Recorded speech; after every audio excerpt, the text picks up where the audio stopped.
महाभारत एक ऐसा महाग्रंथ है जिसमें युद्ध, नीति, धर्म और अधर्म के बीच संघर्ष की अमर कहानियां छुपी हैं। लेकिन हर कोई महाभारत की एक गुप्त कथा से अनजान है, एक श्राप की कहानी जो आज भी जिंदा है।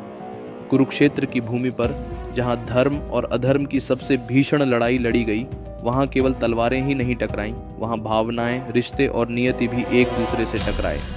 इस युद्ध में एक योद्धा ऐसा था जो कभी मरा नहीं, अश्वत्थामा। द्रोणाचार्य का पुत्र अश्वत्थामा बचपन से ही एक प्रतिभाशाली और बलशाली योद्धा था। उसे शिव का वरदान प्राप्त था और वह चिरंजीवी था, यानी अमर।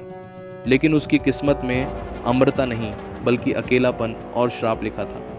जब कुरुक्षेत्र का युद्ध अपने अंतिम चरण में था और कौरवों की पराजय निश्चित लगने लगी, तब अश्वत्थामा ने प्रतिशोध की आग में जलते हुए एक ऐसा निर्णय लिया जिसने उसके जीवन की दिशा ही बदल दी। पांडवों ने युक्ति से अश्वत्थामा के पिता द्रोणाचार्य को मृत्यु के द्वार तक पहुंचाया। जब युधिष्ठिर ने सत्य का आधा सच बोला, अश्वत्थामा मारा गया, तो द्रोण ने शस्त्र त्याग दिए और उसी क्षण धृष्टद्युम्न ने उन्हें मार डाला। ये सुनते ही अश्वत्थामा के हृदय में प्रतिशोध की अग्नि धधक उठी। उसका मन शांत नहीं था और उसका विवेक अब अंधकार में डूब चुका था। एक रात जब पांडवों की सेना थककर विश्राम कर रही थी, अश्वत्थामा ने कृपाचार्य और कृतवर्मा के साथ मिलकर पांडवों के शिविर में प्रवेश किया।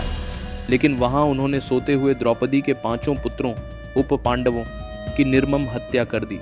अश्वत्थामा ने सोचा था कि वे 5 पांडव हैं, पर जब सच्चाई सामने आई तो उसका अपराध बोध और भी गहरा गया। द्रौपदी विलाप करने लगी और अर्जुन ने प्रतिज्ञा ली, मैं अश्वत्थामा को पकड़कर लाऊंगा। अर्जुन और अश्वत्थामा के बीच भीषण युद्ध हुआ। अपनी हार निश्चित देख अश्वत्थामा ने ब्रह्मास्त्र का प्रयोग किया। अर्जुन ने भी जवाब में ब्रह्मास्त्र चलाया। तब आर्षि वेदव्यास प्रकट हुए और दोनों को अपने अपने अस्त्र वापस लेने को कहा। अर्जुन ने तो ब्रह्मास्त्र वापस ले लिया, लेकिन अश्वत्थामा नहीं ले सका। उसने वह अस्त्र गर्भ में पल रहे उत्तरा के बच्चे पर छोड़ दिया, जो आगे चलकर अभिमन्यु का पुत्र और कुरुवंश का वारिस होता।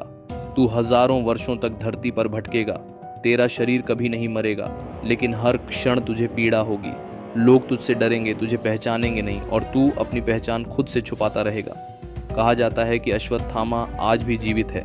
भारत के कुछ जंगलों, विशेष रूप से मध्य प्रदेश के बुरहानपुर, नर्मदा तट या चंबल के बीहड़ों में कई ग्रामीणों ने एक अजीब, घावों से भरे और तेज आंखों वाले व्यक्ति को देखा है, जो कभी किसी से बात नहीं करता, लेकिन हर समय एक तिलक और मणि के निशान के साथ दिखता है।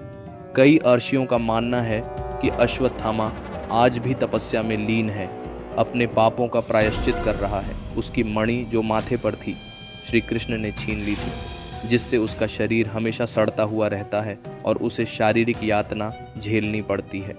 वर्षों बाद नर्मदा किनारे एक साधु ने दावा किया कि एक रात एक अजीब व्यक्ति उनके आश्रम आया।